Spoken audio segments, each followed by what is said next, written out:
personnes qui peuvent te pousser à l'église. Kuna pia mtu anayekusukumia Mais kanisa. elles ne viennent pas. Na kwa Ce ne sont pas ces gens-là. C'est C'est Dieu qui te pousse. C'est un message de quelqu'un. Est-ce que quelqu'un peut acclamer pour la gloire de Dieu? Quand tu as la mission de Dieu, quand tu as l'appel de Dieu, ne recule point. Continue à avancer. Continue à persévérer. Même là où il y a un problème, même si les choses ne marchent pas, si de faire quelque chose qui va surprendre même les membres de ta famille.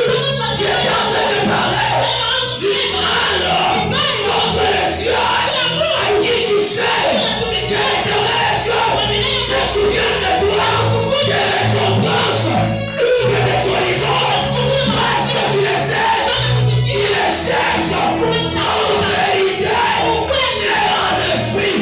Reçois cela au que Dieu te bénisse. Je rentre dans mon message rapidement. Aujourd'hui, je vais parler sur quelque chose qui va beaucoup nous aider. Je pense qu'on a parlé sur Awa.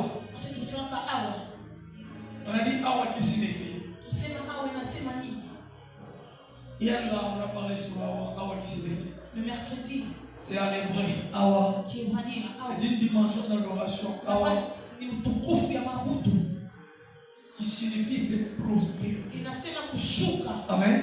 En hébreu, c'est prosterner. Il y a la différence entre s'agenouiller et se prosterner. S'agenouiller, c'est prendre ses genoux, les plier par terre. Mais se prosterner, c'est s'agenouiller. Ajouter aussi sa face. Amen. Alors, c'est ça la première dimension qu'on a parlé. Deuxième dimension, on a parlé de Yahé. Yahé qui veut dire avoir la crainte. Amen. Donc lorsque quelqu'un arrive à prendre la face et le mettre par terre, cela veut dire cette personne a la paix, a la crainte de celui qui l'attend. C'est ça Yahé. Amen. Amen. Je parle rapidement. Aujourd'hui, je vais toucher un point qui va beaucoup nous aider. Troisième point, je parle de Abad. Amen.